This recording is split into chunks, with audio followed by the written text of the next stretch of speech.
Ok, aujourd'hui on va parler de la sonde qui a brisé le rêve de Mars. Et elle est tatouée là juste ici, je sais pas si vous voyez. Le 28 novembre 1964, la NASA lance Mariner 4, une sonde spatiale destinée à survoler Mars pour la première fois de l'histoire. Et aussi du coup la première sonde de l'histoire à photographier une autre planète. À cette époque, il y a beaucoup d'astronomes qui pensent et espèrent que Mars pourrait abriter la vie. Potentiellement, on sait pas à quoi elle ressemble. Et c'est pour ça qu'il y a eu beaucoup de livres et de fiction sur la vie sur Mars. Peut-être qu'il y avait des océans, des vastes forêts, on ne savait pas. Donc c'est parti après un voyage de 228 jours et 560 millions de kilomètres. Mariner 4, ce bijou de technologie, survole enfin Mars le 14 juillet 1965. Ok, j'ai 109 étapes pour en arriver à bout, et normalement il va rouler tout seul. Là j'ai un moteur logiquement, et quand Mariner survole Mars, elle est à seulement 9846 km de la surface. Non, c'est pas si loin. En tout cas, elle a pu faire des photos, pour la première fois de l'histoire quand même. Je suis désolé s'il y a un bruit, j'ai allumé la clim, mais là il fait beaucoup trop chaud. Et oui, mon bureau est dans des combles, l'été c'est un enfer. Donc je disais, elle a pris 21 photos en noir et blanc stockées sur une bande magnétique. Et ces photos, on les a, je vais vous les montrer. Ok, j'ai avancé un petit peu en attendant, on a ce bloc qui est terminé. À savoir quand même que chaque photo mettait entre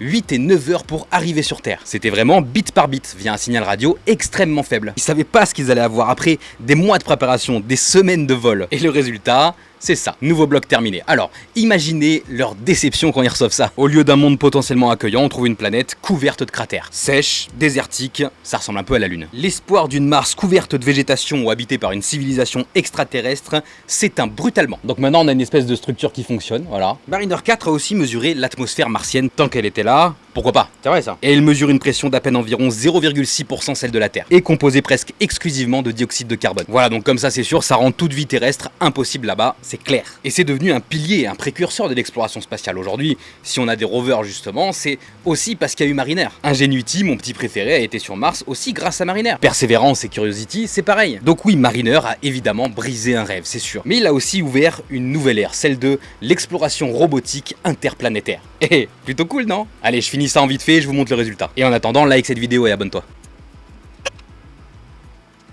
Alors bon, voilà, c'est ça, bon. Seulement je me suis rendu compte que j'ai pris un des seuls qui était pas avec un moteur électrique. Bon bah la prochaine fois on fera celui-là. Allez, passez une bonne journée, bisous. Et clap de fin.